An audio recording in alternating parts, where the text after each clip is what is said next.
तो साथियों हम लोग सॉल्व कर रहे थे पीटी 26 के लिए बहुत ही बेहतरीन जबरदस्त नेक्स्ट आईएएस की टेस्ट सीरीज आपके आने वाले एग्जाम के लिए। दोस्तों हम लोग तीसरी टेस्ट सीरीज को सॉल्व कर रहे थे। दो टेस्ट सीरीज दोस्तों हम लोगों ने सॉल्व कर लिया है बेहतरीन ढंग से, हिस्ट्री और साइंस की। अब हम लोग ये तीसरी जो इंडियन पॉलिटी से रिलेटेड सॉल्व कर रहे थे, इसका हम लोग पार्ट ए सॉल्व कर लिए थे। आधी सॉल्व हो गई थी, आधी बची थी, तो मैं कहा इसको पार्ट बी में हम करवाएंगे। तो आपका इसी का हम पार्ट बी करवाने जा रहे हैं, जो शुद्ध रूप से आपको इंडियन पॉलिटी से संबंधित तो प्रश्न है ही, साथ में दोस्तों लास्ट में कुछ करंट अफेयर्स और यूपी स्पेशल से संबंधित आपको बेहतरीन सवाल मिलेंगे जो इंडियन पॉलिटी से ही रिलेटेड है। आप ऐसे प्रश्नों को सॉल्व करेंगे तो आपकी तैयारी में बहुत ज्यादा धार लगेगी, आपको एक नए नए कंसेप्ट, नए नए फैक्ट जानने को मिलेंगे। और दोस्तों इसका पीडीएफ बिल्कुल फ्री है। मैं बार बार कहता हूं दोस्तों, इसी वीडियो के डिस्क्रिप्शन में टेलीग्राम का लिंक है, आप वहां जाइए, टेलीग्राम को फॉलो कर दोस्तों वहां से आप पीडीएफ को प्राप्त कर सकते हैं। पिछला जो दो टेस्ट सीरीज हुआ है वो पीडीएफ पड़े हुए हैं, ये भी पीडीएफ इस वीडियो अपलोड होने के बाद पड़ जाएगी। तो आप लोग चैनल को फॉलो करना ना भूलिएगा। चलते हम शुरू करते हैं प्रश्न 76 से। बहुत अच्छा, आपसे पूछ रहे हैं भारतीय संविधान बनाते समय संविधान सभा द्वारा निम्नलिखित में से कौन सी विशेषता उधार नहीं ली गई थी, यानी दूसरे देशों के द्वारा नहीं लिया गया था, उनसे नहीं अपनाया गया था। तो देखिए यहां पर आपसे क्या करें हैं, ए वाले में संयुक्त राज्य, यहां पर जो यूएसए यानी अमेरिका से आप लोग जानते हैं मौलिक अधिकार लिया गया था, फंडामेंटल राइट, ये तो लिया गया था। ब्रिटेन से संसदीय प्रणाली ली गई थी, ये भी लिया गया था। आयरलैंड से डीपीएसपी यानी नीति निर्देशक सिद्धांत लिया गया था, ये भी सही है। यानी अब हम कह सकते हैं शुरुआत के जब तीनों सही हैं, तीनों लिए गए थे, स्वाभाविक सी बात है यही चौथा नहीं लिया गया होगा। ये जो धर्मनिरपेक्षता है ये अपने भारतीयों की देन है, ये किसी देश से नहीं लिया गया था। तो यही यहाँ पर गलत हो जाता है और यही हमारा उत्तर होगा। कह रहे हैं संसद का कोई सदस्य 10वीं अनुसूची के तहत अयोग्य यानी डिस्क्वालिफाइड घोषित किया जाता है यदि, आप लोग जानते हैं ये 10वीं अनुसूची राजीव गांधी की सरकार थी। 52वां संविधान संशोधन 1985 के माध्यम से, दोस्तों 1985 के माध्यम से, ये 52वां संविधान संशोधन के माध्यम से ये 10वीं अनुसूची जोड़ी गई थी। क्यों जोड़ी गई थी? जो लोग इधर इस पार्टी से उस पार्टी में, उस पार्टी से उस पार्टी में चले जाते थे, उनको कंट्रोल करने के लिए। यही कह रहे हैं इसके तहत आयोग घोषित कब किया जाता है? वह स्वेच्छा से अपनी पार्टी की सदस्यता छोड़ देता है, कोई जिस पार्टी से चुना गया उसे छोड़ देता है तो डिस्क्वालिफाइड हो जाएगा बिल्कुल। वह अपनी पार्टी के विप मतलब एक दिशा निर्देश होता है जो पार्टी जारी करती है, अगर उसके नियम के खिलाफ अगर आपने मतदान कर दिया है तब पर भी आपकी पार्टी सदस्यता खत्म कर सकती है, ये भी सही है। सी वाले में कह रहे हैं एक निर्दलीय विधायक यदि चुना जाता है, निर्दलीय जैसे चुने गए और बाद में किसी पार्टी में शामिल हो गए तो भी आपकी सदस्यता चली जाएगी, आपको फिर से चुनाव लड़ना पड़ेगा। इसका मतलब तीन के तीनों सही है, ऑप्शन नंबर आपका डी हो जाएगा।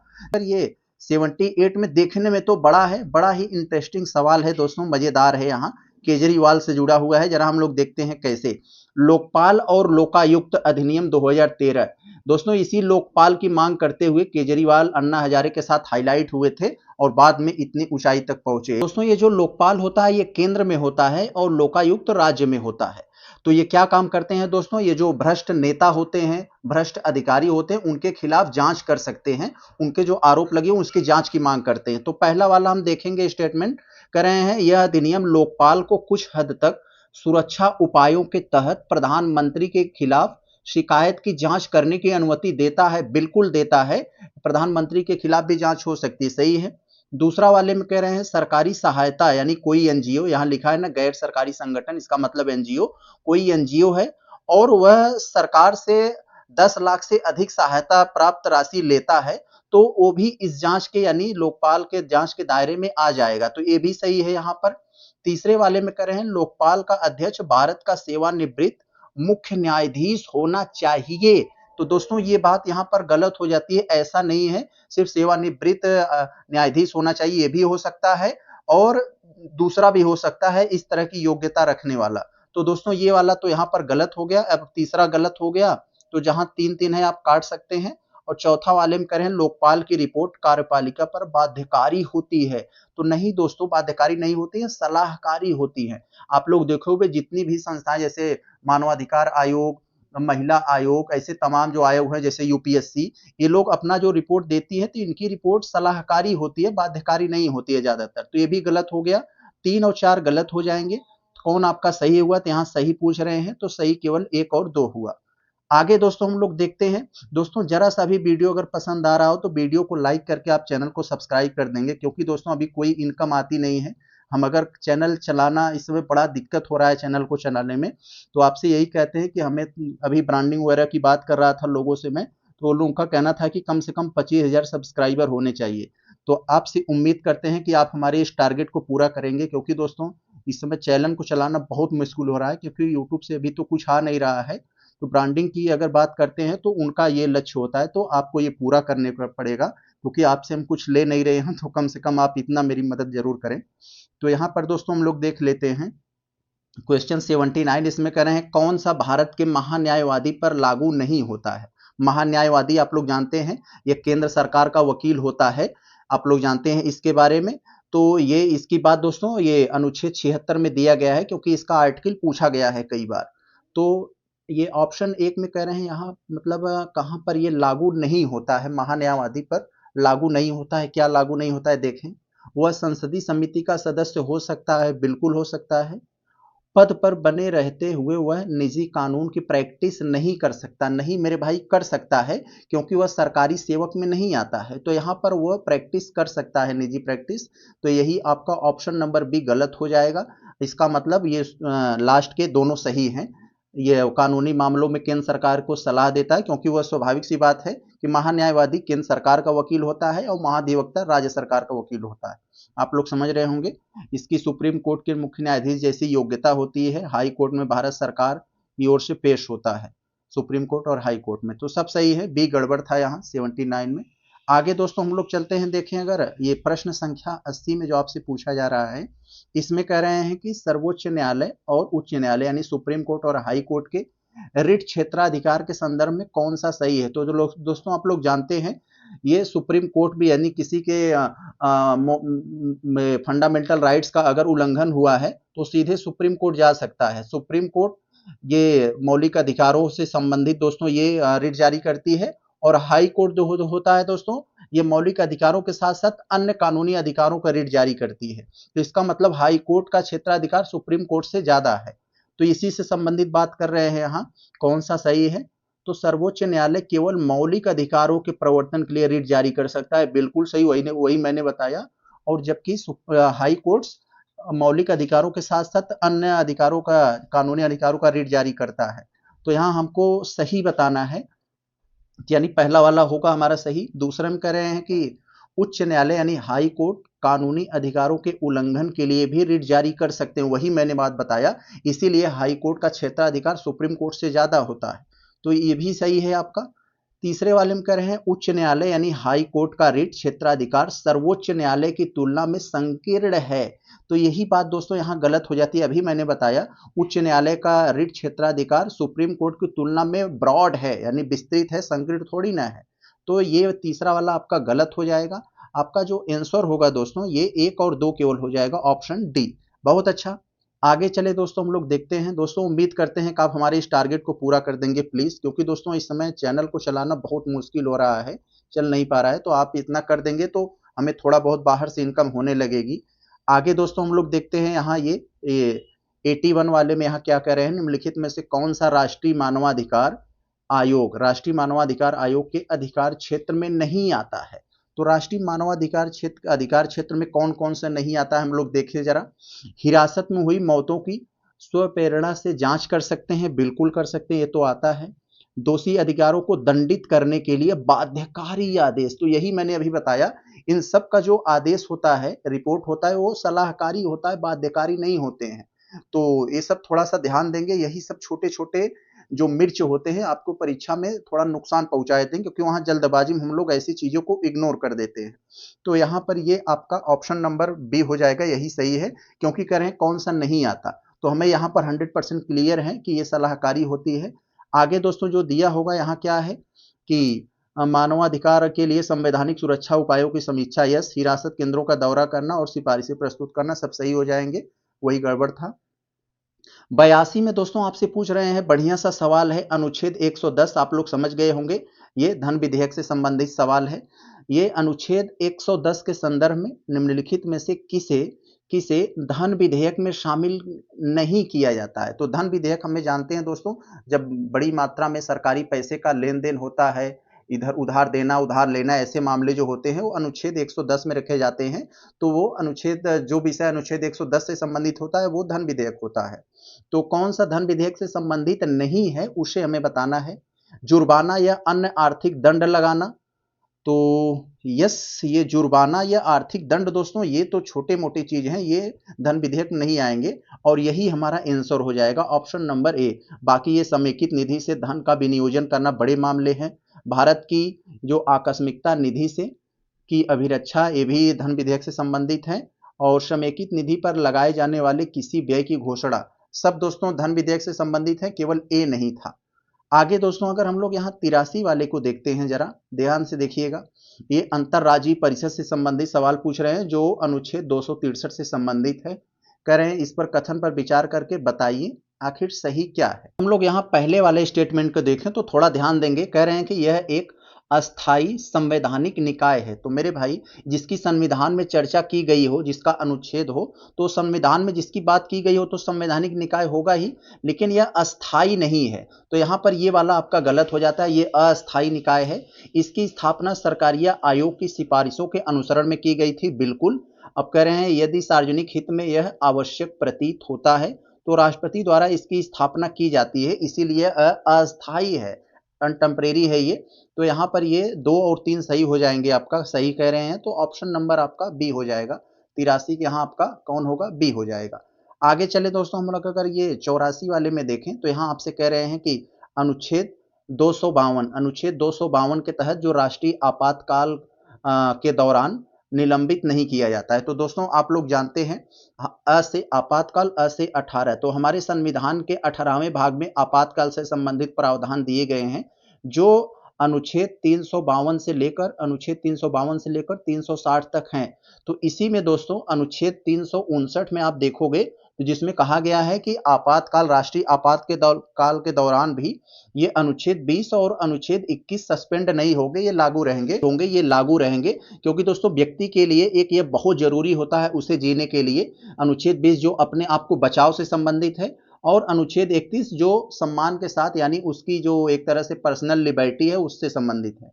तो यही आपका ऑप्शन ए, 20 और 21 निलंबित यानी सस्पेंड नहीं होते हैं और बाकी सब सस्पेंड हो जाते हैं। तो यहाँ हम देखें अगर यहाँ 85 वाले में, तो यहाँ देखें हम क्या कह रहे हैं, थोड़ा ध्यान देंगे। यहाँ पर कह रहे हैं दोस्तों, यहाँ पर अनुच्छेद 131 आप लोग जानते हैं, ये मूल क्षेत्राधिकार से संबंधित है सुप्रीम कोर्ट के। तो अनुच्छेद 121 के संबंध में आपको बताना है कौन सा कथन सही है, आपको सही उत्तर चुनना है। तो ध्यान देंगे, कह रहे हैं यह सुप्रीम कोर्ट के मूल क्षेत्राधिकार प्रदान करता है। वही मैंने बताया, बिल्कुल मूल क्षेत्राधिकार क्या होता है, जैसे कोई स्टेट और सेंटर यानी केंद्र और राज्य में झगड़ा हो गया, स्टेट में झगड़ा हो गया, एक स्टेट से अधिक स्टेट में झगड़ा हो गया, ये जो राज्य या विभिन्न राज्यों में या विभिन्न राज्य से केंद्र सरकार में झगड़ा होते हैं, उन झगड़े को सॉल्व करने के लिए ये मूल अधिकारिता क्षेत्र में ये होता है सुप्रीम कोर्ट का। तो ये सही है। तो यहाँ दूसरे वाले में कह रहे हैं यह भारत सरकार और एक या एक से अधिक राज्यों के विवादों का निपटारा करता है, वही अभी मैंने आपको बताया। यह व्यक्तियों को केंद्र या राज्यों के खिलाफ रिट दायर करने की अनुमति देता है। तो दोस्तों रिट दायर करने की जो अनुमति होता है वो तो अनुच्छेद 32 से संबंधित होता है ना, यहाँ कहाँ से हो जाएगा। तो 1, 2 आपका केवल सही है, 3 वाला तो गड़बड़ हो गया आपका। तो ऑप्शन नंबर ये आपका सही हुआ। अगर हम यहाँ देखें 86 वाले में तो थोड़ा ध्यान देंगे, संविधान की 9वीं अनुसूची से संबंधित है। 9वीं अनुसूची से संबंधित आप अगर थोड़ा सा भी पढ़े होंगे तो बड़ा अच्छा आपके दिमाग में आएगा कि इस समय संविधान में कुल 12 अनुसूचियां हैं और मूल रूप से संविधान में केवल 8 अनुसूचियां थी। उसके बाद दोस्तों 1951 में ये 9वीं जोड़ी गई, फिर 10वीं जोड़ा गया दोस्तों, दल बदल संबंधित राजीव गांधी की सरकार में जोड़ा गया था 52वां संविधान संशोधन के माध्यम से, फिर 73वां 74वां संविधान संशोधन के माध्यम से ये 11वीं और 12वीं जोड़ी गई। तो यही बात यहाँ कह रहे हैं कि इसे प्रथम संवैधानिक संशोधन अधिनियम 1951 के माध्यम से पेश किया गया था, बिल्कुल अभी मैंने यही आपको बताया। दूसरे में कह रहे हैं यह अनुसूची के तहत कानूनों की न्यायिक समीक्षा से पूरी तरह से वर्जित करता है, यानी 9वीं अनुसूची में जिस विषय को डाल दिया जाता है उसकी न्यायिक समीक्षा नहीं हो सकती। नेहरू जी इसीलिए जोड़े थे क्योंकि जमींदारों की जमीन जो ले रहे थे तो सब केस कर देते, तो न्यायिक समीक्षा हो जाती है, अटक जाता है, इसलिए उसको 9वीं अनुसूची में डाल दिए थे। दोनों के दोनों यहाँ पर आपका सही हो जाएंगे। तो यानी सॉरी सॉरी सॉरी, यहाँ वर्जित लिखा है ना, न्यायिक समीक्षा से पूरी तरह से वर्जित है नहीं, न्यायिक समीक्षा पूरी तरीके से हो सकती है, तो दूसरा गलत हो जाएगा, पहला आपका केवल सही है, ऑप्शन ए। आगे दोस्तों अगर हम लोग 87 में देख लें तो गजब का सवाल दिया है, यहाँ अच्छा कंसेप्ट आपको जानने को मिलेगा। तो थोड़ा सा हम क्वेश्चन को छोटा कर लेते हैं तो आपको अच्छा दिखेगा। अच्छा है, देखें, आपको एक तरफ संसदीय प्रक्रिया दी गई है और दूसरी तरफ आपको संबंध निवारण दे दिया है, मिलाना है। तो गिलोटिन एक शब्द दे दिया है। गिलोटिन आप फ्रांस की क्रांति पढ़ोगे तो वहां गिलोटिन एक मशीन होती थी इंसानों को काटने के लिए, जिसके जो अपराधी होते थे उनको सजा, जैसे यहाँ फांसी होता है वैसे वहां गिलोटिन चढ़ा दिया जाता था। दो खंबे पर एक बड़ी सी आरा मशीन लगी होती थी, उससे उनके गर्दन को धड़ से अलग किया जाता है, यानी गिलोटिन का मतलब काटने वाला। तो अपने भारत के संसदीय क्षेत्र में गिलोटिन शब्द का प्रयोग किया जाता है कि जब सरकार अनुदान मांग पर बिना बहस कराए उस पर मतदान करवाने लगती है, यानी पैसा निकलवाने लगती है, तो वही है यहाँ पर, किसी मामले को मतदान के लिए रखकर बहस समाप्त कर देना, यानी उस पर बहस न करवाना, सीधा मतदान करवा देना। तो ये होता है। शून्यकाल क्या होता है? तत्काल मामलों को उठाने के लिए सूचीबद्ध असूचीबद्ध अवधि जो होता है प्रश्नकाल के बाद, तो यहाँ पर ये हो जाएगा। समापन प्रस्ताव क्या होता है? सरकारी मांग पर चर्चा को छोटा करती है। और स्थगन प्रस्ताव तत्काल मुद्दे पर, जैसे कोई चर्चा सदन में हो रही है तो उसको रोककर किसी बड़े मुद्दे पर जो बहुत जरूरी है उस पर अगर 50 सदस्यों की सहमति है तो उस पर बहस किया जा सकता है, इसे स्थगन प्रस्ताव कहते हैं। तत्काल मुद्दे पर समान व्यवसाय को बाधित करता है। तो सब सीधे सीधे मिले हुए, ऑप्शन आपका ए हो जाएगा। आगे अगर दोस्तों हम लोग देखते हैं, अगर यहाँ ये 88 में, तो जिसमें आपसे कह रहे हैं कि किसी राज्य में विधान परिषद बनाने या समाप्त करने की शक्ति निहित है। बहुत अच्छा सवाल है और कई बार पूछा गया है। अनुच्छेद 169 से रिलेटेड है। अनुच्छेद 169 में कहा गया है कि इसी के तहत अगर संसद चाहे तो किसी राज्य में विधान परिषद, यानी जो राज्य का जो दूसरा सदन होता है वहां बना सकती है, अगर नहीं है तो बना सकती है, अगर है या उसकी जरूरत नहीं है तो उसको खत्म कर सकती है, उसको हटा सकती है। तो यही बात कहा गया है। तो उत्तर तो अभी आपको बताएंगे ही, सबसे पहले अब जान लीजिए अभी कितने राज्यों में विधान परिषद है, यानी द्वितीय सदन है। तो जान लीजिए यूपी बिहार दोनों भाई हैं यहाँ पर है, और बाप बेटे तेलंगाना और आंध्र प्रदेश में है, और दो भाई हैं महाराष्ट्र और कर्नाटक वहां पर है। तो यहीं पर है दोस्तों, आप समझ गए होंगे, मैंने बता दिया आपको। यही से इसी 6 जगहों पर ये अभी मतलब दूसरा विधान परिषद है, दूसरी सदन वाला। तो चले हम उत्तर को देखते हैं भाई। विधान परिषद बनाने या समाप्त करने की शक्ति निहित है, संसद के साधारण बहुमत से होता है ये, और समझ गए होंगे आप, ये यही इसकी प्रक्रिया है। आगे दोस्तों अगर हम लोग देखें ये 9वें वाले में, तो उत्तर जरूरी नहीं होता है दोस्तों। मैं कोशिश करता हूं कि आपको कितना जानकारी दे दूं, कंसेप्ट दे दूं जो क्लियर हो जाए, आपको किसी भी प्रश्न में इधर उधर करे तो आप बहके नहीं, ये होता है। हम चाहें तो उत्तर बताकर इतना मेहनत हम क्यों करते हैं? क्योंकि दोस्तों इसीलिए कि हम पढ़ा रहे हैं, ईमानदारी से पढ़ाएं। जो भी बच्चा 100-200 बच्चे ही पढ़ रहे हैं, जो उनको आने वाले समय में एक अच्छा बेहतरीन कंसेप्ट मिले, कुछ जानने को मिले, वो समय दे रहे हैं हमें, तो उनकी समय की मैं कद्र करूं, यही हमारा ध्येय है दोस्तों। बाकी व्यू कितना जा रहा है वो आप पर डिपेंड है, आप कितना शेयर कर रहे हो, कितना सब्सक्राइब कर रहे हो, आप पर डिपेंड है। चले देखते हैं, छठी अनुसूची से संबंध में कौन सा कथन ये गलत सही है? छठी अनुसूची आप लोग जानते हैं दोस्तों, छठी अनुसूची में किसे रखा गया है?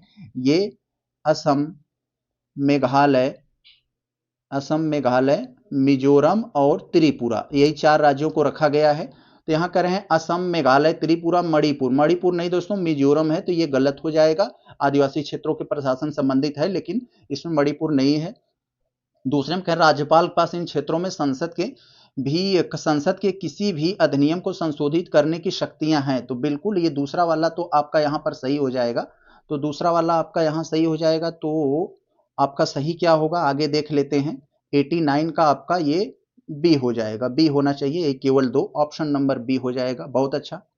आगे दोस्तों हम 90 वाले को देखते हैं। ये देखते हैं, अच्छा सवाल है, एक से बढ़कर एक कंसेप्चुअल सवाल है, प्रश्न है जो आपके दिमाग को एकदम से सही रास्ते पर ला देंगे। जो आप वन लाइनर पढ़ पढ़ के दोस्तों जो दिमाग को खराब कर लिए हो, सब ठीक कर देंगे।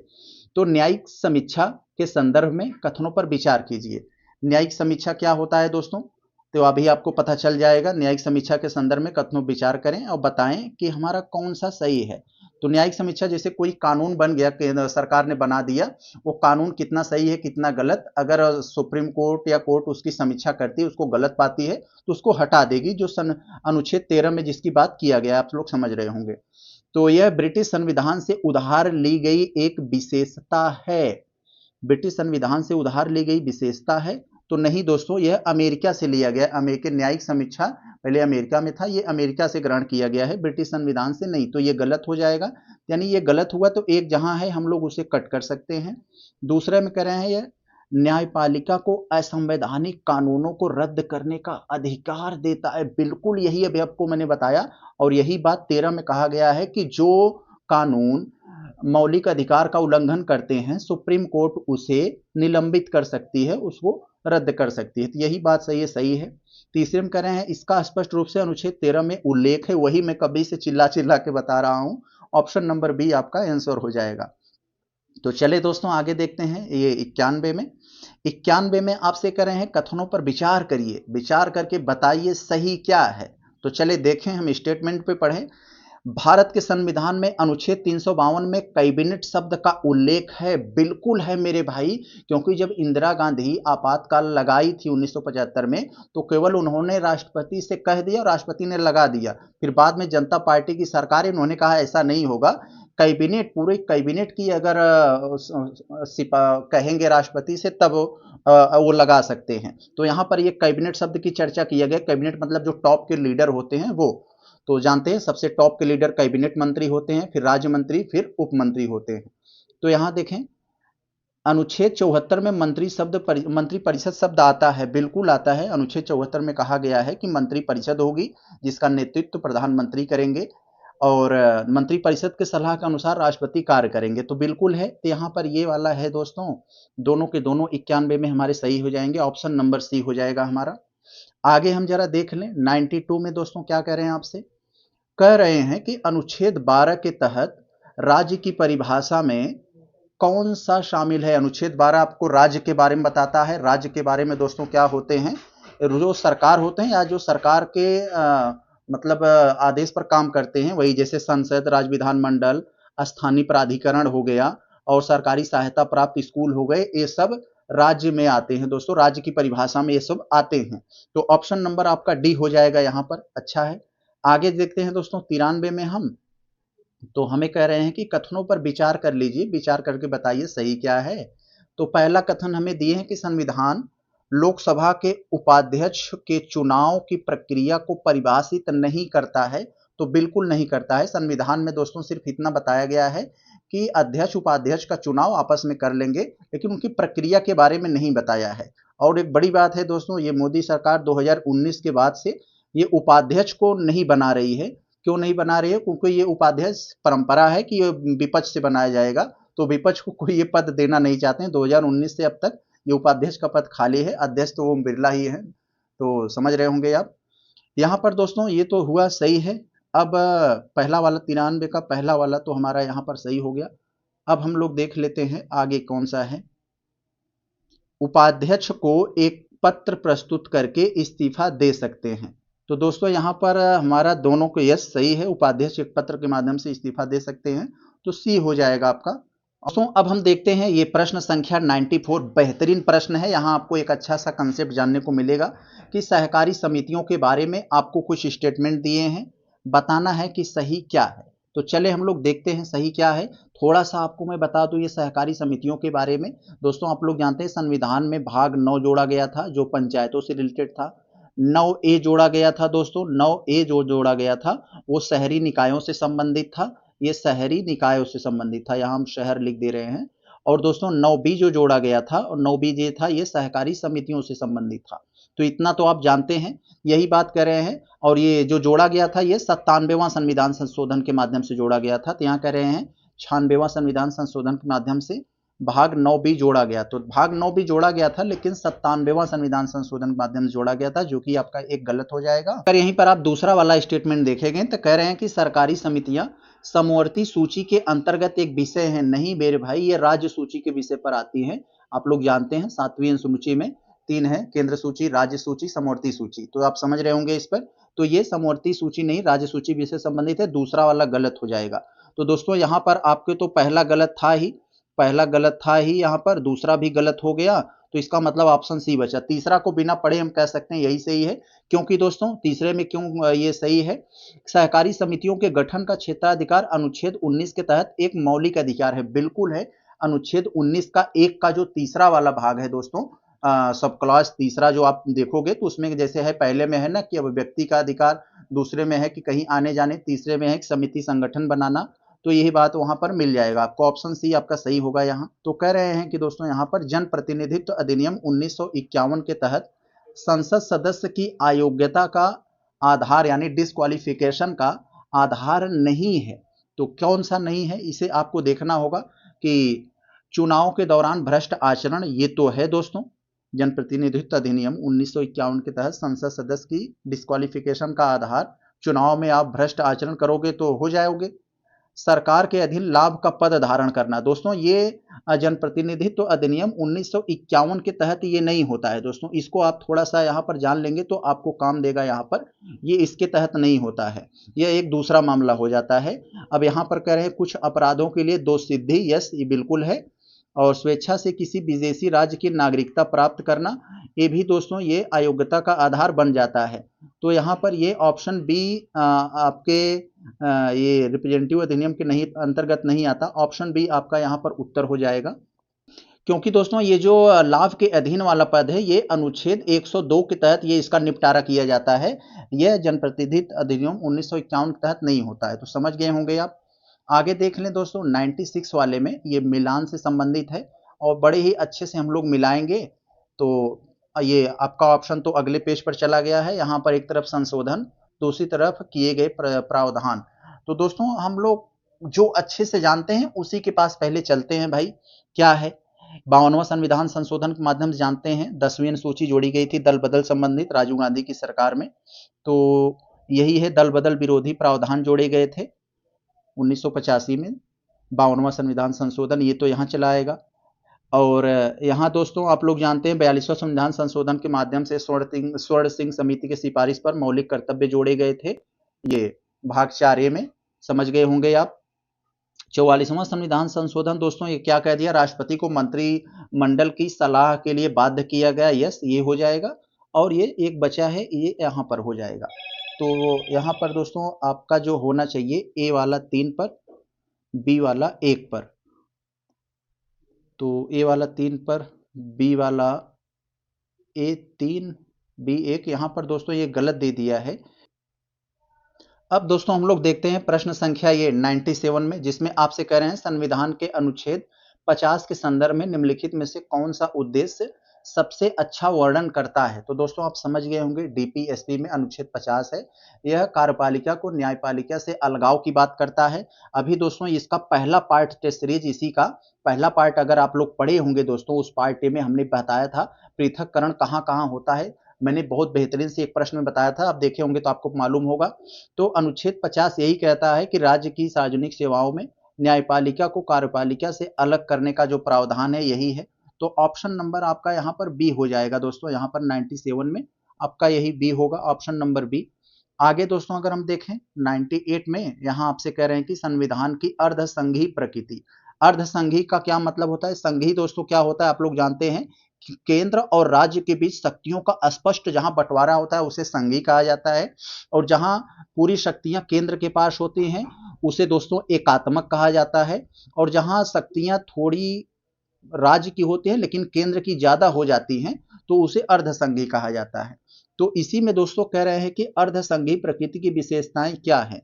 तो दोस्तों एकल संविधान है और उसी में दोस्तों ज्यादातर ताकत केंद्र को मिला हुआ है। तो ये एकल, ये दोस्तों क्या हो गया, अर्धसंघी प्रावधान हो गया, अर्धसंघी प्रकृति का। जैसे अमेरिका में तो राज्य का अलग है केंद्र का अलग है, लेकिन हमारे यहाँ तो वो एक ही संविधान दोनों के लिए है जिसमें ज्यादातर ताकत केंद्र को मिला हुआ है। तो ये है स्वतंत्र न्यायपालिका दोस्तों, जहां स्वतंत्र न्यायपालिका होती है तो दोस्तों वहां वो संघी व्यवस्था हो जाता है, अर्धसंघी नहीं रह जाता। जैसे स्वतंत्र न्यायपालिका है तो वो संघी का मामला है, ये तो नहीं हो जाएगा। राज्य परिषद में असमान प्रतिनिधित्व, तो यस असमान प्रतिनिधित्व जो होता है ये दोस्तों ये भी एक अर्धसंघी का मामला है। और संविधान की सर्वोच्चता, तो यस, संविधान की सर्वोच्चता भी अर्धसंघी का मामला है। तो 98 में आपका होना जो चाहिए, तो ए वाला तो जरूरी है, बी वाला तो नहीं होगा, दो जहां जहां है वो तो नहीं होगा, ए भी नहीं होगा। तो आपका होगा क्या, तो 1 3 4 होगा, ऑप्शन नंबर यही हो जाएगा, क्योंकि ए भी सही है और ए भी। तो दूसरा केवल यहाँ पर अर्धसंघीय प्रकृति की विशेषता नहीं है, बाकी सब हैं। आगे दोस्तों हम लोग देखते हैं 99 वाले में। तो यहाँ कह रहे हैं कथनों पर विचार करिए और बताइए कि कौन सा हमारा सही है। देखें, पहले वाले स्टेटमेंट में कह रहे हैं भारत के संविधान नए राज्यों के निर्माण की अनुमति देता है, बिल्कुल देता है। आप लोग पढ़े होंगे आर्टिकल अगर तीसरा वाला में, तो उसमें दिया गया है आप नए राज्य बना सकते हैं, राज्यों की सीमा परिवर्तन कर सकते हैं, राज्यों के नाम बदल सकते हैं, वो भी संसद के साधारण बहुमत से होता है। तो यहाँ कह रहे हैं राज्यों के निर्माण की अनुमति देता है, लेकिन राज्य के नामों में परिवर्तन की अनुमति नहीं देता। मेरे भाई वो भी देता है, ये होता है, तो ये गलत हो गया। दूसरे में कह रहे हैं संसद राष्ट्रपति की पूर्व संस्तुति से किसी भी राज्य की क्षेत्र को बढ़ा घटा सकते हैं। यस, ऑप्शन नंबर ये आपका स्टेटमेंट दूसरा बिल्कुल सही है। तो दूसरा सही है, तो आपका आंसर कौन सा हो जाएगा, ऑप्शन बी यही सही होगा। आगे देख लिया जाए 100वें वाले में। तो कह रहे हैं समवर्ती सूची के बारे में। समवर्ती सूची के बारे में अभी मैंने बताया था 7वीं अनुसूची में केंद्र सरकार को जो विषय मिले हुए हैं, ये केंद्र सूची, राज्य सूची, समवर्ती सूची, मतलब जिसपे दोनों का कानून बनाया जाता है। और किसी एक कानून जो बनाया जाता है केंद्र और राज्य में, अगर कानूनों की टकराहट होती है तो केंद्र वाला मान्य होता है। यही कह रहे हैं यहाँ, कौन सा सही है। तो राज्य समवर्ती सूची विषय पर कानून बना सकते हैं, बिल्कुल बना सकते हैं, लेकिन संघर्ष के समय संघ का कानून लागू होगा। यस, अगर दोनों का कानून टकराता है तो केंद्र वाला लागू होगा भाई, ये सही है। दूसरे में करें समवर्ती सूची अमेरिकी संविधान से उधार ली गई है, बिल्कुल गलत मेरे भाई, यह ऑस्ट्रेलिया से ली गई है। ये कहां से ली गई है, यह ऑस्ट्रेलिया से लिया गया है, ऑस्ट्रेलिया के संविधान से। तो ये दूसरा गलत हो गया, केवल एक आपका सही होगा। तो क्या कह रहे हैं, सही पूछ रहे हैं हमसे, यहाँ आपको ध्यान देना पड़ेगा, आपको सही उत्तर इनको डिमांड कर रहे हैं। तो सही उत्तर डिमांड कर रहे हैं, तो आपका केवल ए हो जाएगा। आगे देख ले दोस्तों हम 101 में। तो यहाँ पर हमें ऑर्डर सेट करना है दोस्तों, गजब का सवाल है। देखें, ऐसे ही सवाल यूपीएससी ज़्यादातर आजकल क्रोनोलॉजिकल प्रश्न पूछती है। देखते हैं, यहाँ कह रहे हैं कि दल बदल विरोधी कानून की शुरुआत कब हुई थी। आप लोगों को थोड़ा सा मैं कब से चिल्ला रहा हूँ, राजीव गांधी की सरकार में 52वां संविधान संशोधन के माध्यम से 1985 में आया था, ये 10वीं अनुसूची जोड़ी गई थी। पंचायती राज व्यवस्था की शुरुआत कब हुई थी दोस्तों, यह 1992 में दोस्तों ये हुआ था, ये बिल्कुल। मौलिक कर्तव्यों का समावेशन कब हुआ था, 42वां संविधान संशोधन स्वर्ण सिंह समिति के सिफारिश पर इंदिरा गांधी की सरकार 1976 में। तो 1976 में मौलिक अधिकार के रूप में संपत्ति के अधिकार उन्मूलन, यस, इंदिरा गांधी की सरकार गई, जनता पार्टी की सरकार आई, 44वां संविधान संशोधन 1978 के माध्यम से मौलिक अधिकार को संपत्ति के अधिकार का उन्मूलन, तो जिसे 300 ए में डाल दिया गया। तो कौन सा यहाँ पर आपका सही हो जाएगा, सबसे पहले कौन सी घटना घटी होगी। तो सबसे पहले दोस्तों यहाँ पर कौन सी होगी, 76 वाली होगी, यानी 3 होगा, फिर 4 होगा, फिर 1 और लास्ट में 2। ऑप्शन नंबर ए आपका यही हो जाएगा। आगे चल पड़े हम लोग, देखते हैं 102 में। तो यहाँ दोस्तों कह रहे हैं भारतीय न्यायाधिकरणों में, भारत में न्यायाधिकरणों के बारे में आपको कुछ स्टेटमेंट दिए गए हैं, पढ़ के बताना है कि सही क्या है। तो पहला वाला स्टेटमेंट अगर हम देखें तो कह रहे हैं इनका उल्लेख संविधान के भाग 14 ए में दिया गया है। यस, न्यायाधिकरण के बारे में दोस्तों यहाँ पर दिया गया है, जिसे आप लोग ट्रिब्यूनल कहते हो, को मतलब न्यायालयों पर भार कम करने के लिए आया था। ये आप लोग समझ रहे होंगे, ये जो न्याय देने के काम करते हैं। तो ये तो सही है, यहाँ पर ये इसमें तो सही हो जाएगा आपका। दूसरे वाले में कह रहे हैं कि केंद्रीय प्रशासनिक न्यायाधिकरण की स्थापना अनुच्छेद 323 के तहत की गई थी। तो ए भी वाला आपका, ये दूसरा स्टेटमेंट ए भी आपका सही है। और तीसरे वाले को देखें तो राष्ट्रीय हरित न्यायाधिकरण, जो एनजीटी जिसे हम लोग कहते हैं, जो पर्यावरण संबंधित मुद्दों पर फैसला देती है, कह रहे हैं एक संवैधानिक निकाय नहीं मेरे भाई, इसे एक कानून के तहत बनाया गया था संविधान के माध्यम से। तो यहाँ पर ये आपका तो गलत हो जाएगा, जहां 3 होगा उसे आप काट दीजिए, आपका आंसर ए हो जाएगा, 102 का ए।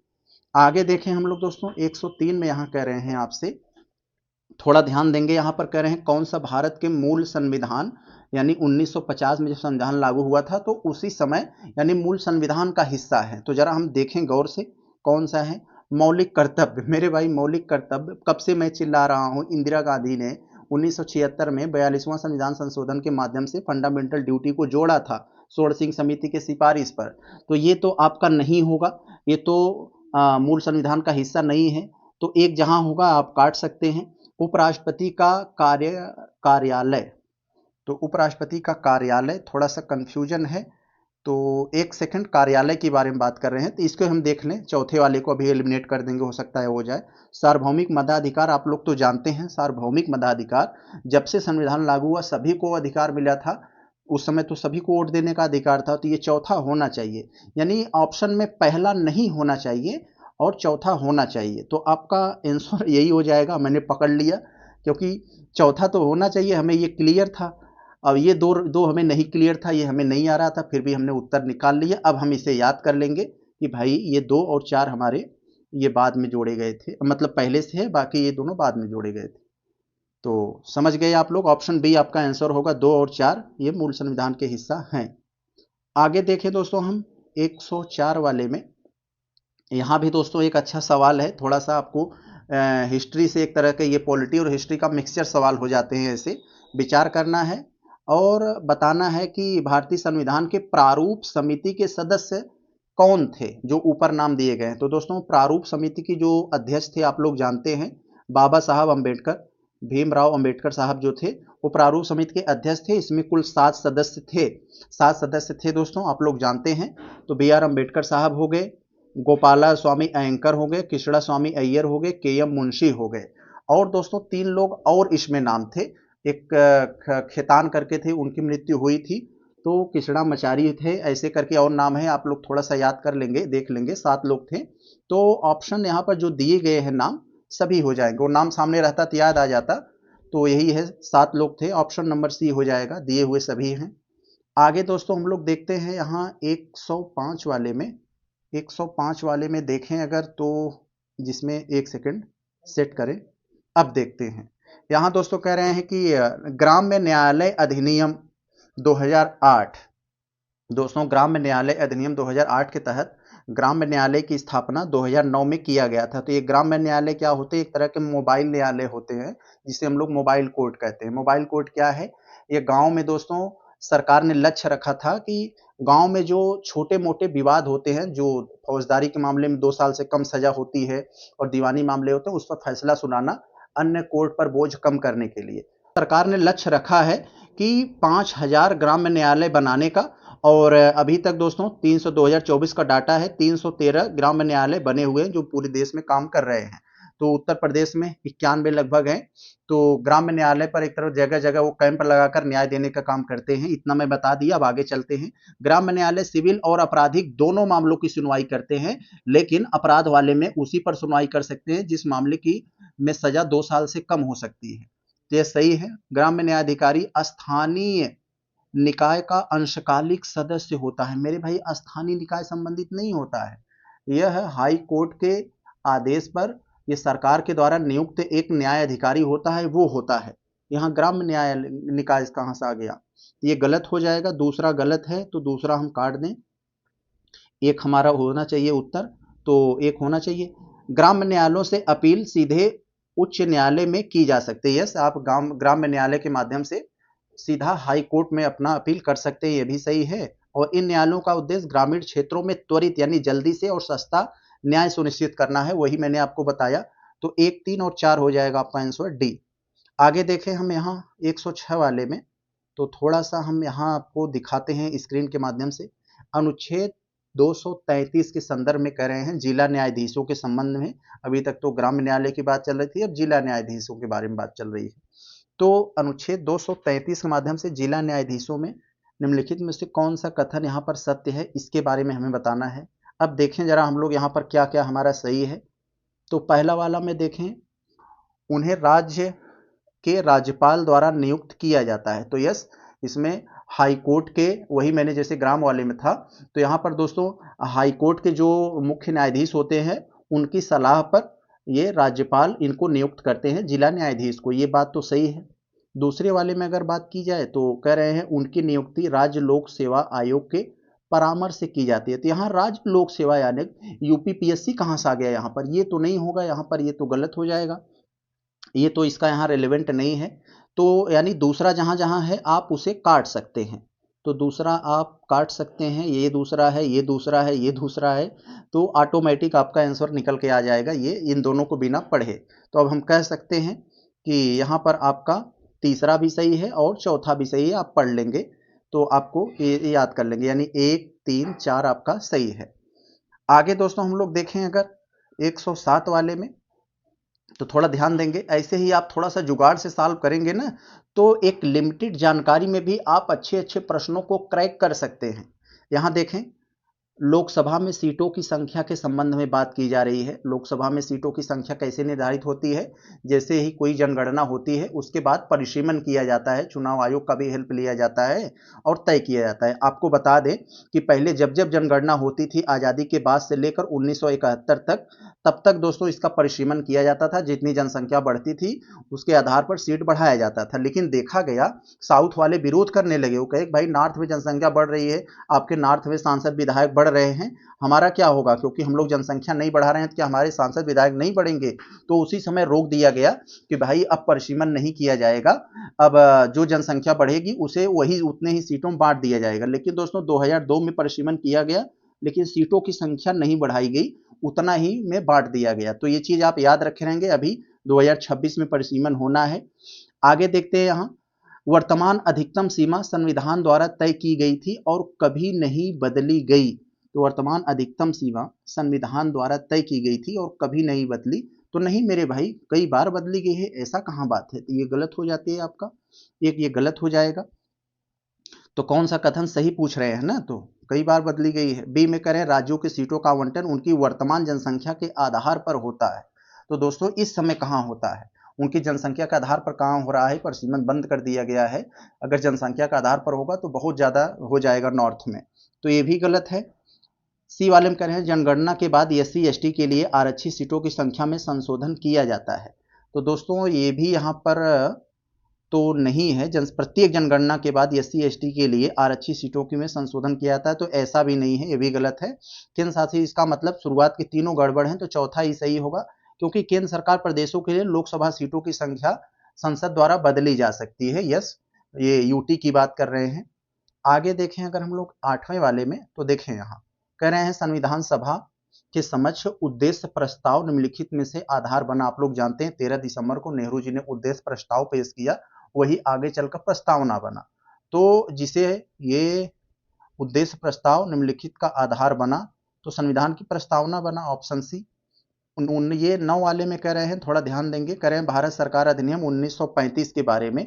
1935 का जो एक्ट है उसके क्या प्रावधान थे, तो प्रांतीय स्वायत्ता थी, केंद्र में द्विसदनी विधायिका थी, संघीय न्यायालय की स्थापना थी, लेकिन मौलिक अधिकार नहीं। मौलिक अधिकार तो संविधान लागू होने के बाद से उसमें मेंशन किया गया ना, तो ये चौथा वाला तो नहीं होगा। जहां 4-4 है आप इसे काट देंगे तो आपका ऑप्शन 9वें वाले का मिल जाएगा, ए हो जाएगा आपका। बहुत अच्छा। आगे दोस्तों हम देखें 110 वाले में, तो करें संविधान सभा की राज्य समिति के बारे में आपसे कुछ पूछ रहे हैं। राज्य समिति के अध्यक्ष कौन थे, वही जो राज्यों को सब गाजर खा खा के सबको जोड़े, सारे राजाओं को मनाए और एक वर्तमान भारत का जो नक्शा है उसको देने का काम किया, ये सरदार वल्लभ भाई पटेल आयरन मैन ने। ऑप्शन नंबर ए हो जाएगा आपका। आगे 111 में कह रहे हैं किस समिति की रिपोर्ट के आधार पर 1956 में भारतीय राज्यों की भाषाई पुनर्गठन किया गया। तो दोस्तों आजादी के बाद से ही विभिन्न राजभाषाई आधार पर राज्यों की मांग कर रहे थे, लेकिन सरकार दे नहीं रही थी। धर समिति बनी, उसमें भी भाषा के आधार पर राज्यों की मनाही कर दिया गया। फिर दोस्तों एक जवाहरलाल वल्लभ भाई पटेल पट्टाभी सीतारमैया नाम से एक जेबीपी समिति बनी थी, उसमें भी नहीं मिला। फिर आगे फजल अली आयोग 53 के आसपास बनी, तो उसमें दिया गया। तो ऑप्शन नंबर सी यही हो जाएगा, समझ रहे होंगे आप। बाकी राजमन्नार तो ये केंद्र राज्य से संबंधित मामला है। आगे देखें यहाँ 112 में, तो कह रहे हैं राष्ट्रीय अनुसूचित जनजाति आयोग। समझ गए होंगे आप, राष्ट्रीय अनुसूचित जनजाति आयोग का मामला। आपको मैं थोड़ा सा बता दूं, ये जो अब बहुत लोग कंफ्यूज होते हैं, खूब ज्यादा दबा के पूछा भी जाता है। जो एससी आयोग है, एससी आयोग का दोस्तों संविधान में कहाँ है? अनुच्छेद 338 में एससी आयोग से संबंधित प्रावधान है। एसटी आयोग से संबंधित अनुच्छेद 338 ए में है। और ओबीसी आयोग यानी पिछड़ा वर्ग आयोग जो है, अदर बैकवर्ड जो आयोग है ओबीसी की बात की जाए तो इसका अनुच्छेद 338 बी है।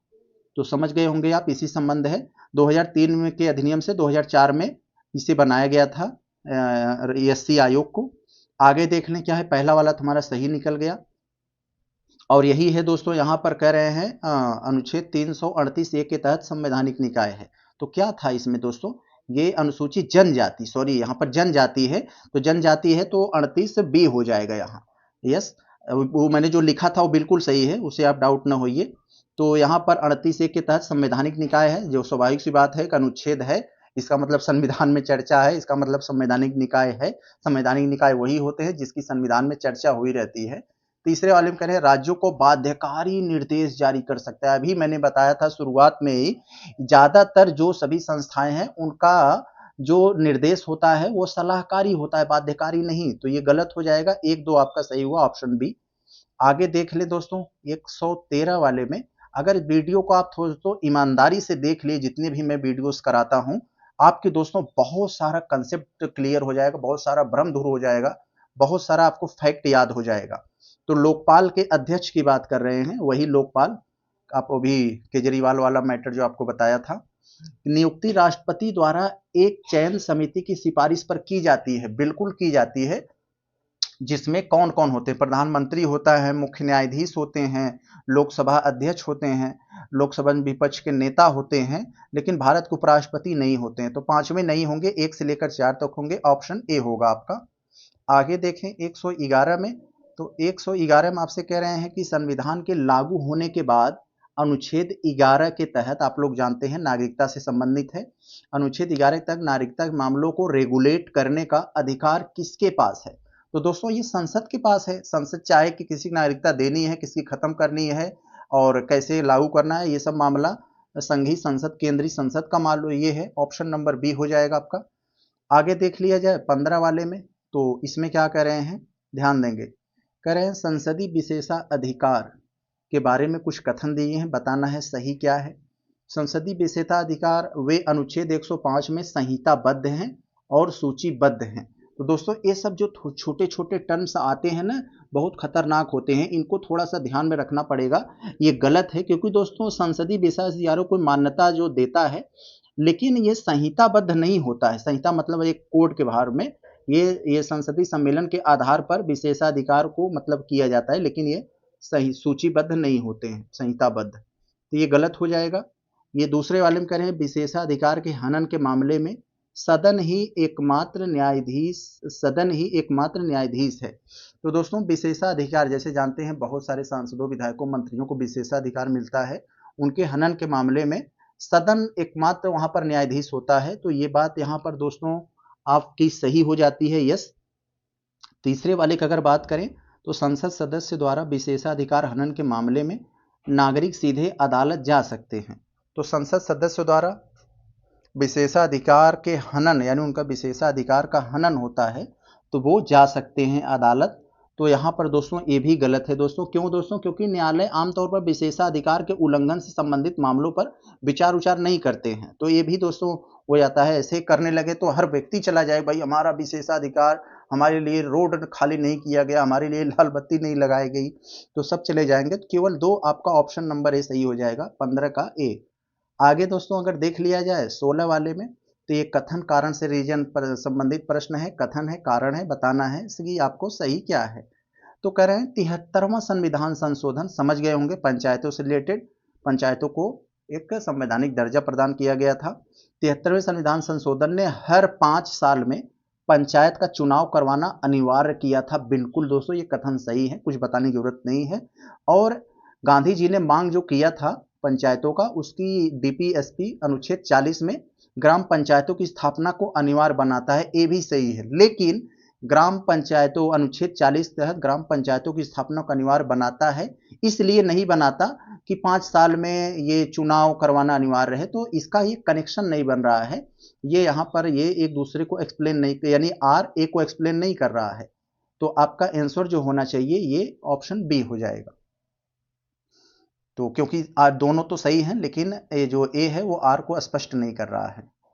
तो यहाँ पर 16 का आपका बी हो जाएगा। आगे देखते हैं दोस्तों हम 17 वाले में।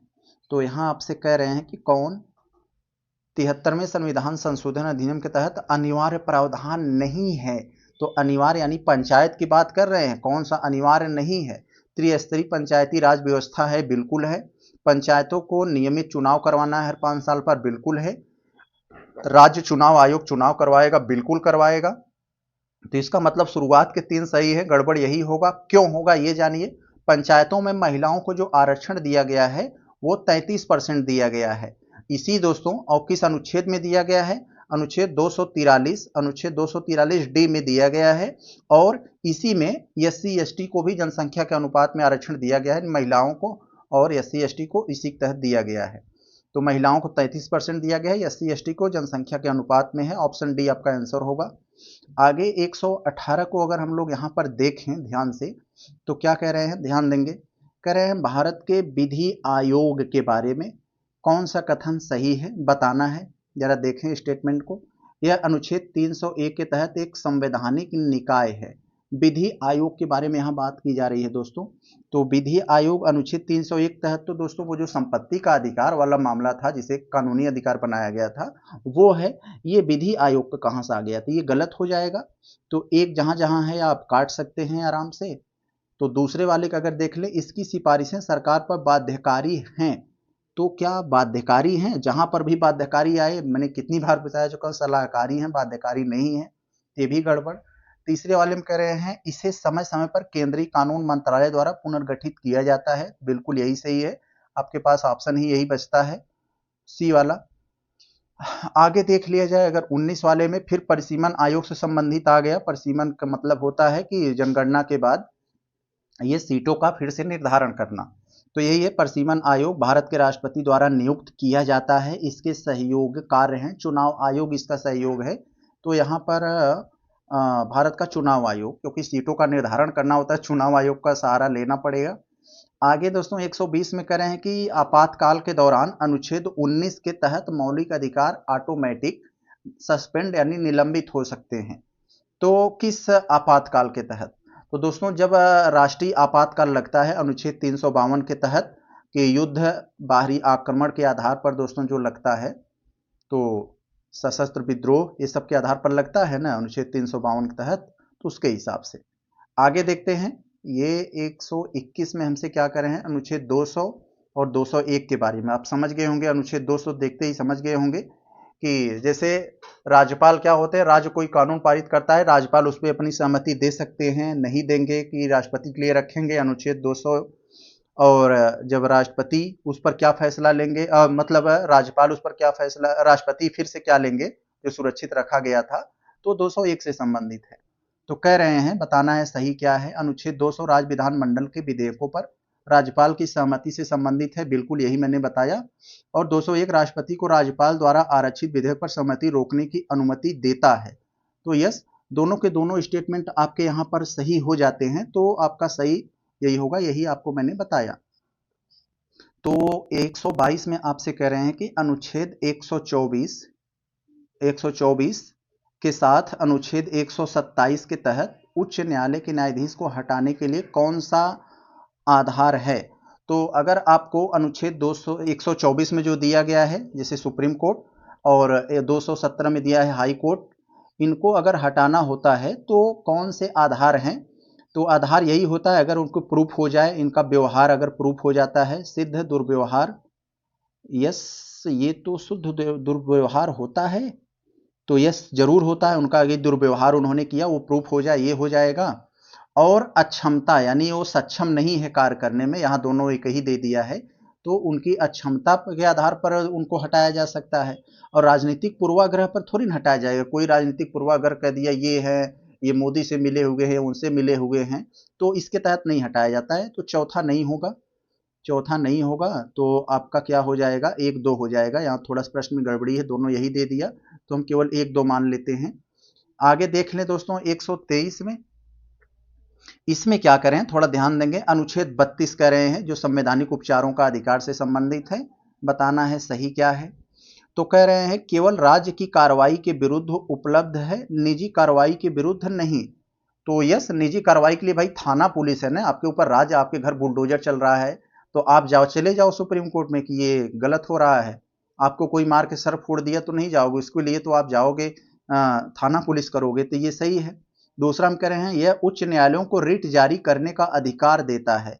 तो यस, संवैधानिक उपचार क्या करता है, 5 प्रकार के रिट जारी करने के देता है। आप लोग समझ, 5 प्रकार की रिट जारी करता है मूल अधिकारों की रक्षा के लिए। वो क्या होते हैं दोस्तों, बंदी प्रत्यक्षीकरण, प्रतिषेध, परमासेध, प्रतिषेध, उत्प्रेरण और अधिकार परीक्षा, यही 5 होते हैं।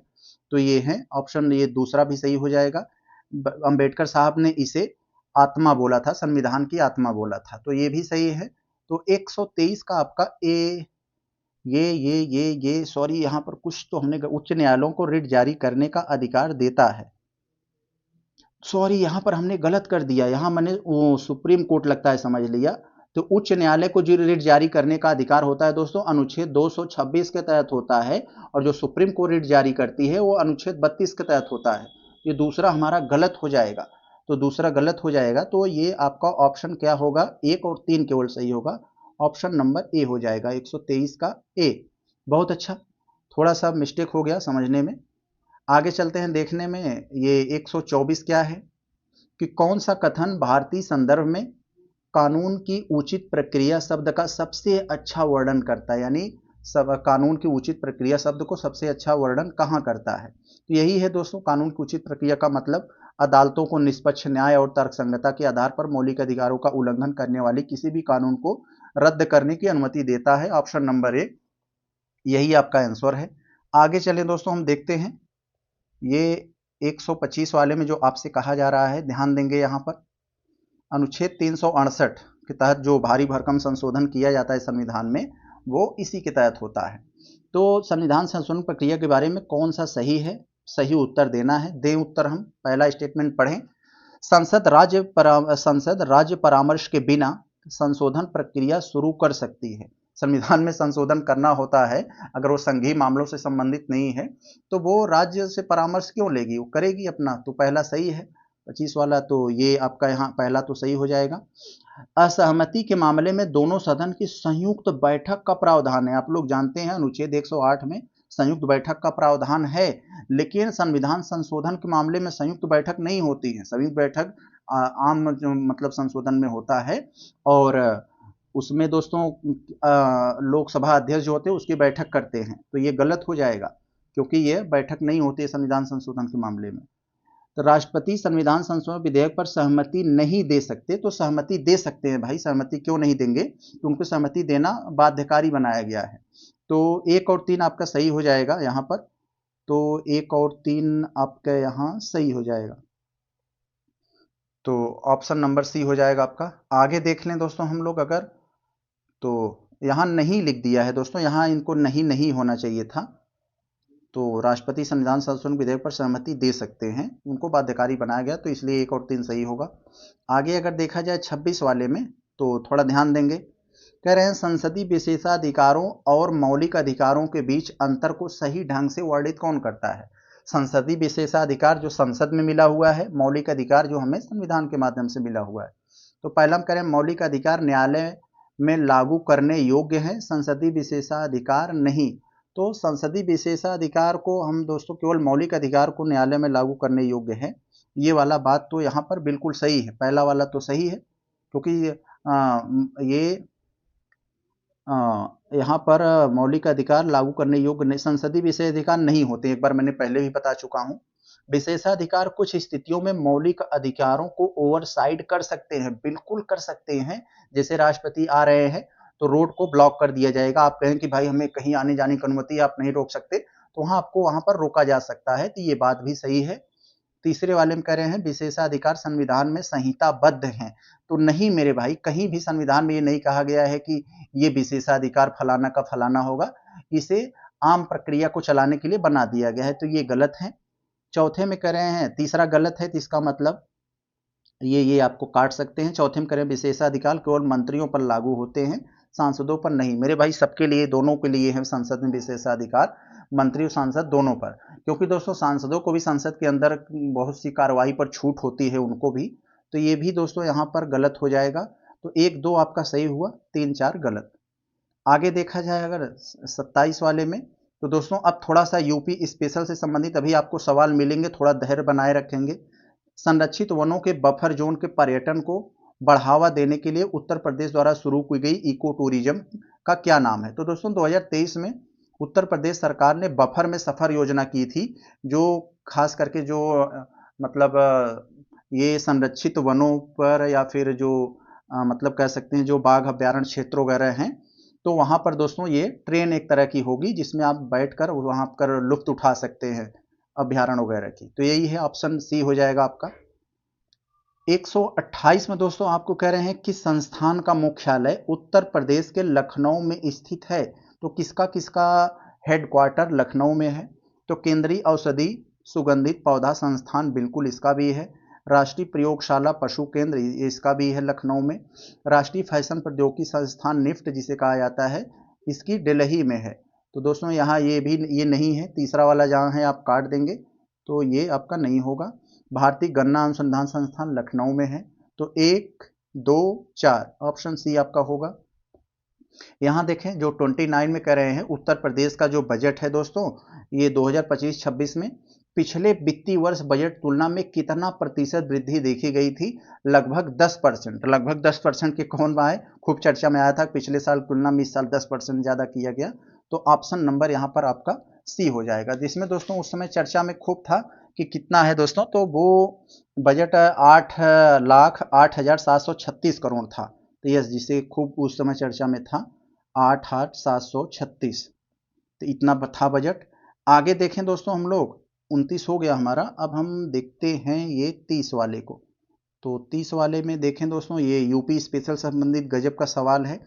आप लोग जानते हैं एक तरफ आपको शहर दे दिया गया है, दूसरी तरफ उसका पहचान, कौन सा शहर किस पहचान के लिए जाना जाता है, तो इसलिए जाना जाता है। यहाँ देखते हैं हम लोग खूब जानते हैं, फिरोजाबाद चूड़ियों के लिए जाना जाता है, कांच वगैरह का उद्योग ज़्यादा है वहाँ। चंदौली में चंदौली जैसे चावल का कटोरा। और यहाँ पर कन्नौज में जानते हैं दोस्तों, जहाँ के आपके पूर्व सीएम अखिलेश यादव अभी वर्तमान में सांसद हैं। तो दोस्तों ये कन्नौज जो सुगंध यानी इत्र का शहर माना जाता है। और हमीरपुर लाल रेत भूमि, तो यहाँ पर आपका कौन सा होगा? ए वाला 3 पर, ए 3 पर रहेगा, और बी वाला तो 1 पर रहेगा। तो ऑप्शन ए आपका हो गया, डी वाला 2 पर। आगे देखें हम लोग 31 वाले को, उत्तर प्रदेश विद्युत नियामक आयोग, इसकी स्थापना किस वर्ष की गई थी? तो दोस्तों थोड़ा सा जान लीजिए, ये उत्तर प्रदेश विद्युत नियामक आयोग क्या होता है, जो बिजली का रेट वगैरह यूपी में है उसको कंट्रोल करती है, और बिजली वगैरह के जो जुगाड़ पानी है उसका अच्छे तरीके से करती है। तो दोस्तों यही है, ऑप्शन नंबर आपका यहाँ पर हो जाएगा ये तो 92 में नहीं है, ये 99 है। क्योंकि दोस्तों 98, कुछ लोग 98 लगा देते हैं, 98 नहीं होगा, क्योंकि उत्तर प्रदेश विद्युत नियामक आयोग अधिनियम 1998 तहत ये हुआ था, लेकिन स्थापना की बात कर रहे हैं ना, तो स्थापना तो 99 में हुआ था। आगे देखें 32 वाले में, तो कौन सा प्रमुख शहर राप्ती नदी के तट पर स्थित नहीं है? राप्ती नदी के स्थित तट पर कौन है? गोरखपुर है। तो बताना है कि जो राप्ती नदी के तट पर है वो कौन सा नहीं है, तो गोरखपुर केवल है। सुल्तानपुर भी नहीं है, सुल्तानपुर तो दोस्तों गोमती नदी के तट पर है, क्योंकि हमें अच्छे से पता है, मैं भी जौनपुर जिले का हूँ, हालांकि रहता हूँ गंगा के तट पर प्रयागराज में। और गोमती नदी जो है लखनऊ, जौनपुर, सुल्तानपुर ये सब उसके शहर पे तट पर है। गोंडा दोस्तों घाघरा नदी के आसपास है। ये कन्नौज तो गंगा नदी के किनारे है। तो केवल यहाँ पर 2 3 4 ये राप्ती नदी के तट पर नहीं है। तो 2 3 4 कहाँ है? तो ऑप्शन डी में है। आगे देखा जाए अगर ये 33 वाले में कह रहे हैं कौन सा जिला क्षेत्रफल की दृष्टि से उत्तर प्रदेश का सबसे भारी जिला है, बड़ा जिला है? तो यहाँ ध्यान देंगे, क्षेत्रफल की दृष्टि से पूछा जा रहा है, तो आप ध्यान देंगे, आपको घनत्व की दृष्टि से पूछा जा सकता है, प्रतिशत और मतलब वन के प्रतिशत के मामले में वनों की दृष्टि से पूछा जा सकता है। तो यहाँ जनसंख्या क्षेत्रफल के दृष्टि से सबसे बड़ा जिला ये लखीमपुर खीरी है, और यदि जनसंख्या की दृष्टि से पूछा जाता तो ये प्रयागराज हो जाता। यदि वनों की दृष्टि से पूछा जाता सबसे ज्यादा वन का क्षेत्रफल कहाँ है, तो वो सोनभद्र हो जाता। तो सब अलग अलग है, ध्यान देंगे यहाँ। आगे अगर हम लोग 134 वाले को अगर देखें, यहाँ थोड़ा सा मिलान वाला है, हमें यहाँ हल्का सा ध्यान देना होगा, बड़े अच्छे से क्लियर होगा। देखें मजेदार प्रश्न है यहाँ। एक तरफ आपको अभ्यारण्य दिए गए हैं, एक तरफ कहाँ पर वो लोकेटेड हैं ये बताना है। तो दोस्तों ये शहीद चंद्रशेखर आजाद पंछी अभ्यारण्य, जिसे नवाबगंज पंछी अभ्यारण्य कहा जाता है, ये है उन्नाव में। उन्नाव भी बहुत ज्यादा चर्चा में था कुलदीप सिंह सेंगर वाला मैटर को लेकर। तो ये वाला हो जाएगा लाख बहोशी पंछी अभ्यारण्य, तो ये कहाँ है, कन्नौज में है, यहाँ ये दूसरे में हो जाएगा। और पार्वती अर्गा पंछी अभ्यारण्य, तो पार्वती का दूसरा नाम है गौरा, तो गौ से गौरा, ग से गोंडा, यहाँ आ जाएगा। बखीरा पंछी अभ्यारण्य संत कबीर नगर, कबीरा बखीरा नाम कनेक्ट हो रहा है तो आप मिला लेंगे ऐसे। तो ए वाला आपका 3 पे गया, ए 3 पे गया, और बी वाला आपका 1 पे जाएगा। तो आपका ऑप्शन ए होगा कि उत्तर प्रदेश में निम्नलिखित में से कौन जल विद्युत परियोजना बेतवा नदी पर स्थित है। तो देखें बेतवा नदी पर स्थित कौन है दोस्तों, ये पहला वाला देखेंगे तो शीतला जल विद्युत परियोजना। तो दोस्तों यमुना की एक सहायक नदी है बेतवा, उस पर स्थित है, ये वाला तो सही है। ओबरा की बात कर रहे हैं दोस्तों, ओबरा जल विद्युत परियोजना दोस्तों ये सोनभद्र जिले में है, लेकिन दोस्तों ये सोन नदी की एक सहायक नदी है रिहंद। तो ओबरा र से रा, र से रिहंद, तो ये रिहंद नदी पर है, तो ये बेतवा नदी पर नहीं है। तो ये गड़बड़ हो जाएगा, दो जहां है आप काट सकते हैं। तो आगे करें राजघाट जल विद्युत परियोजना, तो यस ये बेतवा नदी पर ये वाला है। और खारा जल विद्युत परियोजना, खारा जल विद्युत परियोजना दोस्तों उत्तराखंड और यूपी के आसपास सीमा वाले क्षेत्रों में है, ये गंगा नदी के आसपास है। तो यहाँ पर ये चौथा भी नहीं होगा, 2 और 4 नहीं होगा, 1 और 3 होगा, ऑप्शन नंबर आपका सी हो जाएगा।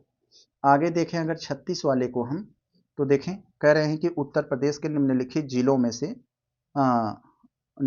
में से होकर रक्षा गलियारा, यस अभी ये जो ऑपरेशन सिंदूर था उस समय बहुत ज़्यादा ये मतलब चर्चा में था, ये डिफेंस कॉरिडोर दोस्तों उत्तर प्रदेश के कुल 6 जिलों से होकर गुजरता है। उन 6 जिलों के नाम दोस्तों आपको थोड़ा सा बता दें, 2 ठो नाम ए से है, अलीगढ़ आगरा, और ये दोस्तों एक है झांसी, अलीगढ़ आगरा झांसी कानपुर और लखनऊ, कितना हुआ 5 हुआ। एक दोस्तों और है इसमें, ये चित्रकूट, यस चित्रकूट है, तो 6 हो गए ना, अलीगढ़ आगरा झांसी कानपुर लखनऊ चित्रकूट। तो यहाँ कौन नहीं है, गाजियाबाद नहीं है, तो गाजियाबाद नहीं है, तो 1 2 3 आपका हो जाएगा ऑप्शन सी। आगे देखें तो ये 137 वाले में आपसे पूछ रहे हैं धनौरी वेटलैंड के बारे में। तो ये धनौरी वेटलैंड के संबंध में आपको बताना है ये क्या है, जरा देखें 137 में धनौरी वेटलैंड देखते हैं। ये गौतम बुद्ध नगर जिले में है, यस यहाँ पर है, पहला तो सही हो जाएगा, पहला सही हुआ।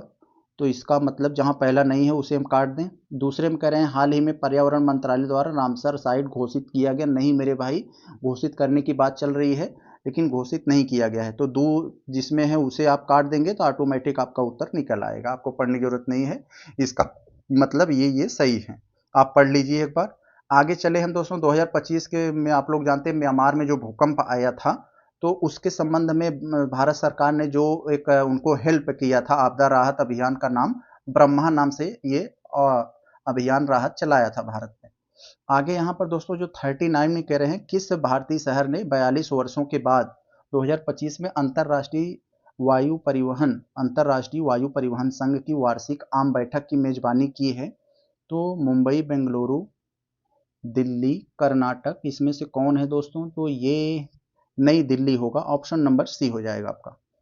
आगे अगर हम देखें 140 वाले में तो कह रहे हैं मानकीकृत वर्षा सूचकांक किसके द्वारा प्रकाशित किया जाता है, तो भारतीय मौसम विज्ञान विभाग, ऑप्शन बी हो जाएगा आपका 140 का, ये बी। 141 का देखें दोस्तों, ये स्वास्तिक के बारे में लिया है। स्वास्तिक का मतलब यहाँ थोड़ा सा भी आप लोग जानेंगे तो आप लोगों को यहाँ काम देगा। स्वास्तिक का मतलब होता है दोस्तों जैसे सामाजिक पारंपरिक ज्ञान जो वैज्ञानिक रूप से मान्य हो, यानी वो पारंपरिक ज्ञान जो वैज्ञानिक रूप से लीगल मान्य होता है। तो यही इसके लागू करने के लिए निम्नलिखित में से नोडल मंत्रालय क्या है, तो नोडल मंत्रालय दोस्तों CSIR है, CSIR राष्ट्रीय विज्ञान संचार और नीति अनुसंधान संस्थान, ऑप्शन बी हो जाएगा।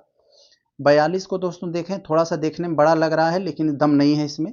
कौन सा कथन वाणिज्य और उद्योग मंत्रालय द्वारा शुरू की गई स्पाइस्ड, स्पाइस का मतलब आप लोग जानते हैं मसाला होता है, तो उसी से रिलेटेड है, स्पाइस्ड योजना का सबसे अच्छा वर्णन करता है। मसालों को दोस्तों, उनको मसाले का ज़्यादा से ज़्यादा उत्पादन, उनका संवर्धन, उनको बढ़ावा देना, उनकी गुणवत्ता बढ़ाना, वो यही से संबंधित है। उनको निर्यात करना, यही प्रगतिशील अभिनव और सहयोगी हस्तक्षेपों के माध्यम से मसाला क्षेत्रों में स्थिरता बढ़ाने का पहल। आगे देख लिया जाए अगर 143 में, तो कह रहे हैं कि केंद्रीय मंत्रिमंडल ने हाल ही में इसरो के लिए तीसरे लॉन्च पैड की आधारशिला को मंजूरी दी है, या कहाँ स्थापित किया जाएगा? तो दोस्तों वहीं आंध्र प्रदेश में श्रीहरिकोटा सतीश धवन अंतरिक्ष केंद्र, ऑप्शन नंबर बी। वीलो चिप के बारे में आप लोग जानते हैं दोस्तों, बहुत ज़्यादा चर्चा में था। तो वीलो चिप जो अगली पीढ़ी का क्वांटम कंप्यूटिंग चिप कहा जाता है, ये किसने बनाया था? तो वीलो दोस्तों, अगर आप ऐसे गूगल लिखते हो, गूगल, तो यहाँ दो ठो आपको बिल दिखाई दे रहा है ना, गोला, तो इसी से मैंने ट्रिक बनाया था याद करने के लिए जब मैं करंट पढ़ रहा था, तो जिससे दिमाग में बना रहे, तो गूगल, क्योंकि इसमें दो बिल है, तो विलो चिप। आगे देखें दोस्तों, ऐसे मैं थोड़ा सा दिमाग में बना लेता हूँ भाई, कैसे याद होगा, तो आप लोग भी थोड़ा कोशिश किया करिए, ऐसे एक बार कर लेंगे तो कॉन्फिडेंस ज़्यादा आएगा। तो वित्त वर्ष 2024 के लिए आरबीआई सरप्लस ट्रांसफर के बारे में कौन सा कथन सही है? तो दोस्तों जानते हैं, वित्त वर्ष 2024 के लिए एक ऐसा था जिसमें आरबीआई ने सबसे ज़्यादा, यानी 2.11 लाख करोड़ का अब तक सबसे अधिक उनका सरप्लस था, तो ये बी वाला आपका ऑप्शन हो जाएगा। आगे दोस्तों 146 में कह रहे हैं कि हाल ही के खबरों में रहा मिबोर दर, मिबोर दर किससे संबंधित है? तो मिबोर का दोस्तों यहाँ ये मिबोर का मतलब है Mumbai inter banking offer rate. तो Mumbai inter banking offer rate, जो मुंबई बाजार में दोस्तों एक अंतर बैंकिंग ऋण होता है, नाम सही लग रहा है, ऑप्शन नंबर बी हो जाएगा। यहाँ दोस्तों 47 वाले में अगर देखें तो जीरो नेट बैंकिंग अलायंस के बारे में है, ये भी चर्चा में था कुछ समय। तो जीरो नेट बैंकिंग अलायंस के बारे में कौन सा सही है? तो दोस्तों यह संयुक्त राष्ट्र पर्यावरण कार्यक्रम वित्त पहल द्वारा समर्थित एक वैश्विक पहल है, यस। और यह Glasgow financial alliance for net zero का एक हिस्सा है, ये भी सही है। और इसमें दोस्तों गोल्डमैन सैक्स और जेपी मॉर्गन चेस जैसे प्रमुख बैंक सक्रिय रूप से नेतृत्व कर रहे हैं। तो दोस्तों ये बाहर निकल गए, अभी सक्रिय नहीं कर रहे हैं, इसमें थे पहले, अब उन्होंने बाहर चले गए, तो ये तीसरा नहीं होगा, 1-2 हो जाएगा आपका। आगे दोस्तों 48 वाले में कर रहे हैं डिंगा डिंगा रोग, बहुत ज्यादा चर्चा में था दोस्तों अभी युगांडा में। डिंगा डिंगा क्या है? जैसे हम लोगों के यहाँ भूत प्रेत महिलाओं को हो जाता है तो अजीब तरीके से अनकंट्रोल व्यवहार करती हैं, उसी तरीके से वहाँ एक रोग हुआ, को सिर्फ हिलने लगते हैं जोर जोर, जैसे लग रहा है कि डांस कर रहे हैं, इस तरह की बीमारी हुई। अनियंत्रित शारीरिक गतिविधियों का कारण बनता है, ज्यादातर महिलाओं और लड़कियों को प्रभावित करता है। जैसे हम लोगों के यहाँ भूत प्रेत वाला जो मैटर है, एक तरह की जो बीमारी है, तो वो भी महिलाओं लड़कियों को ज़्यादा प्रभावित करता है, इसी से उसे कनेक्ट किया जा रहा है। आगे दोस्तों यहाँ देखें 49 वाले में, हाल ही में जो खबरों में रहा टाइलर पुरस्कार, टाइलर पुरस्कार आप लोग जानते हैं पर्यावरण से संबंधित है। तो विश्व के स्तर पर किस क्षेत्र में प्रतिष्ठित पुरस्कार माना जाता है? तो जलवायु और पारिस्थितिकी तंत्र के संबंधित, तो ऑप्शन नंबर बी, इससे संबंधित जो काम करता है उसे दिया जाता है टाइलर पुरस्कार।